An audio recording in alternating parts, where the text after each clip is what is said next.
शादी हो गई, पत्नी के साथ मंदिर जाने लगा, एक बेटा हो गया तो बेटे को भी ले जाने लगा, एक बेटी हो गई तो बेटी को भी ले जाने लगा। अब तो मंदिर में ही सुबह कोई भी कार्य उनका तब पूरा शुरू होता है जब वो चारों प्राणी मंदिर चले जाते हैं। अब रोजाना का वो कार्य था। अब एक दिन क्या हुआ, किसान था, पूजा पाठ करके फिर खेत पर जाता, हल चलाता और अपनी खेती का काम करता था।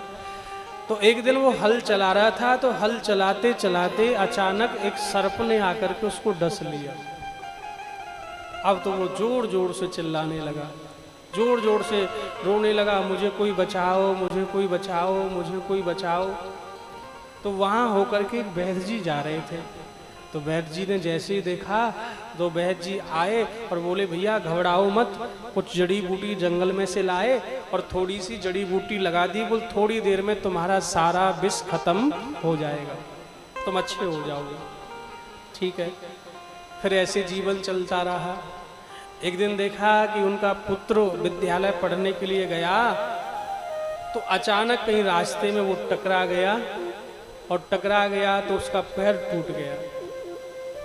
अब पैर टूटा, किसान को पता चला, डॉक्टर के पास ले गया, डॉक्टर मिला और जैसे तैसे पैर जुड़वाया।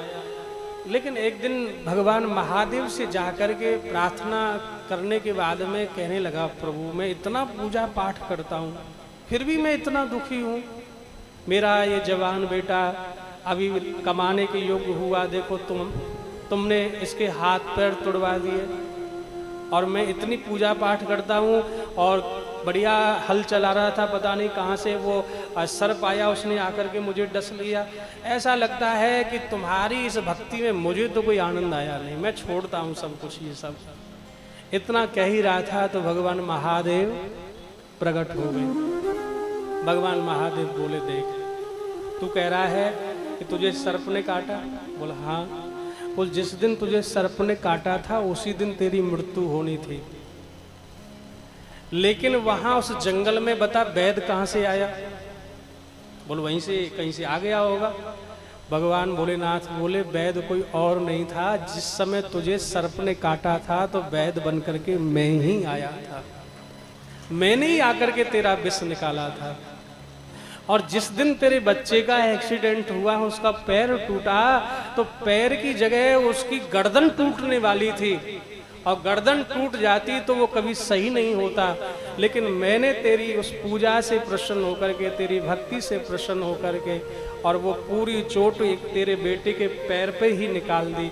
तो तू नहीं कह सकता कि मैं तेरे साथ नहीं हूँ, मैं तो हर समय तेरे साथ हूँ। बंधुओं, भगवान हमारा ये सोचना व्यर्थ रहता है कि हम भगवान को अपने साथ रखते हैं। भगवान को हम साथ नहीं रखते, भगवान हमको साथ रखते हैं। और जिस दिन हमारी सोच ऐसी बन गई, समझ लेना कि अब हम भगवान के परम भक्त बन चुके हैं। कि आने